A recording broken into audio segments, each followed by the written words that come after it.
Hayato Sakurai versus Matt Hughes, 2002. Matt Hughes, after defeating Carlos Newton via slam KO, wins the welterweight belt in UFC 3-4. For his first title defense, he faces the Japanese challenger, Hayato Sakurai. Hayato was also a famous fighter who actually warranted a title shot. Of course, 2002 was a different age, so there really wasn't a dense online community where the UFC can hear what fans really want. Hayato was a champion in Shuto and only had one loss in his record before the title shot. And it was only a decision loss against Anderson Silva. So that's qualified enough for me to see how well he does in the UFC. Looking at the tail of the tape, they are both very similar. Both have very good records, both are very young, both are really short for the welterweight division, at least compared to the modern age, and have good MMA experience. I couldn't find the full fight online, so sadly I couldn't analyze if the fight was competitive. But it ended in round 4, so I'm going to assume it was good.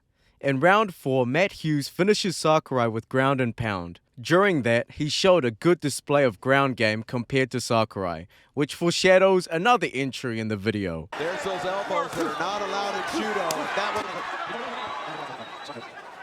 He is about to finish it, and he has! Fantastic. Frank Trigg versus Matt Hughes, 2003. Matt Hughes back at it again with another title defense from an outside challenger. During the time between the Sakurai fight and this Frank fight, Matt defended the bout 3 more times.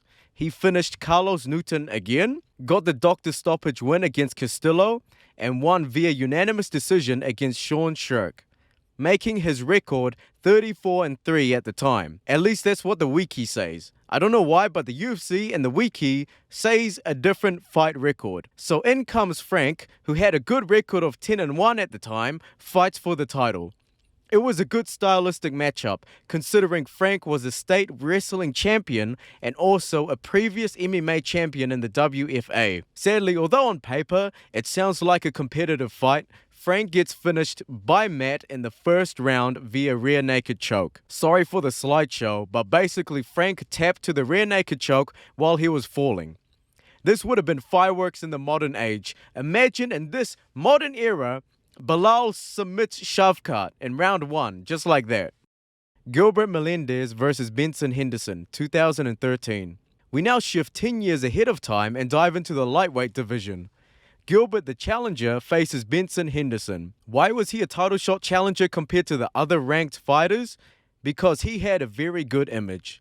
Also, yes, I know the ranking system did not exist during that time, but it was still a shock to fans when they heard a fighter debuting with a title shot. Gilbert has beaten names such as Shinya Aoki, Josh Thompson, and Jorge Masvidal, earning him the Strikeforce lightweight champion. With such a resume, it only makes sense to see how well he does against the UFC champion. Call this the closest thing we get to the UFC MMA cross-promotion fights. I don't know.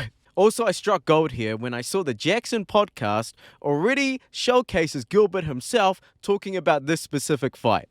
So enjoy this with the words of his truly. Fight in the UFC was for the championship right here. And at that time, so he was #1. Really good kicks. You can't tell me different. I beat this guy this night. I got robbed. I won this fight. I beat him up. I truly believe that. I think 99% of the people believe that. He had some really good leg kicks, and he was fast, you know, and he did some good teeps up the middle, some good knees. But I felt like I won that fight. It was great, man. He's a savage. I actually really like Benson. But I think I was the better fighter. I pressed him. I was aggressive. You know, I beat him, man. I remember when. Thank you, brother. Yeah, I remember when. This entry is by far the closest fight we got. But in also saying that, during that time, Strikeforce and the UFC were pretty close. So the roster pool, in terms of competitiveness, might have been the same. I'm speaking out of my ass because this is just my assumption on why the fight was so competitive. But Gilbert just felt like a UFC fighter anyway, despite him debuting with the title shot. Joe Soto versus TJ Dillashaw 2014. We jump into the bantamweight division and we have an extremely interesting entry. TJ Dillashaw recently dethroned Renan Barão and became the bantamweight champion. When the rematch was scheduled, Barão dropped out in the last minute because of weight cut complications. With only 24 hours to save a pay-per-view event, who was actually going to step up? In comes Joe Soto, who signed into the UFC already, but was planning to have a normal debut. The stars somehow aligned, and he said he can do it. And the UFC, obviously desperate at the time, did not really care and gave Soto the opportunity of a title shot. But that's about where the stars stop aligning, because Joe got dominated and finished in round 5. To be fair, UFC title shot debut was already a giant disadvantage, but adding a 24-hour short notice on top of that was disgusting. I respect Soto actually pushing himself and managing to get himself to round 5 against TJ Dillashaw. And TJ was a monster that day too. He was a hungry cat that just became champion, and this specific fight camp was tailoring himself to fight the ex-champion Barão again. So Joe was fighting the most dangerous form of Dillashaw that night. Dillashaw still staying busy. That one rocked him. He's in trouble. Beautiful. TJ Dillashaw remains the UFC bantamweight champion. Beautiful job. Joe sadly didn't have any more UFC success after that, having a record of 3-4 after the Dillashaw fight, and was released in 2018. Alex Pantoja versus Asakura, 2024. In comes our most recent entry, where this was one of the craziest things to happen in modern UFC era. Despite flyweight being shallow in variety and Pantoja already lapping the top contenders basically almost 3 times now, how would Dana White spice up the division? Make him fight the Rising champion Asakura. This sounded promising at the time. Kai was an extremely exciting fighter. Rising champion was actually a good credential, seeing how Yuri used to be one. And my goodness, Yuri is absolutely an exciting fighter. No doubting that. So, in Dana's head, he must have saw a flyweight Yuri in Asakura. Maybe. But yeah, anyway, that would flip the whole flyweight division upside down, and he might, Dana White might not actually continue neglecting the flyweight division. So in comes the fight, and Asakura gets destroyed by Pantoja. The fight ending in round 2 via rear naked choke. Japanese challengers just can't seem to catch a break in this video. In conclusion, I do believe UFC debuts that start off with a title shot is a bad idea. Well, no shit, considering they are basically 0-5 right now. But judging from Kai's fight specifically, I can maybe see the UFC never doing this again. Kai looked good, and people gave him respect, despite him losing very badly. They say he still has potential to be the future champion, and he got shafted very bad fighting one of the best flyweights in UFC history. I think everybody saw what was off about the fight.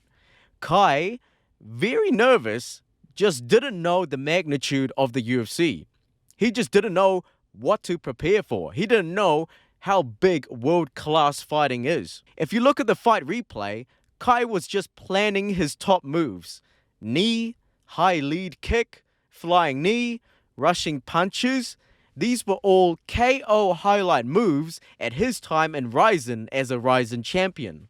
So he clearly did not tailor his fighting camp to fight the Pantoja. Asakura definitely had the confidence, and it's fully validated despite his loss, was mostly just preparing his fight for the UFC. He wasn't really preparing his fight against Pantoja, clearly. And that could be a giant factor that affected every one of these entries in this video. So going forward, despite resume, despite status, despite stylistic matchup, I think it's better off these challengers warm up to the promotion first and then cement themselves as a true challenger later on so they can get that nervous, stage jitters of being in a bigger league. So they can actually focus on being a fighter and actually focus on fighting the champion properly.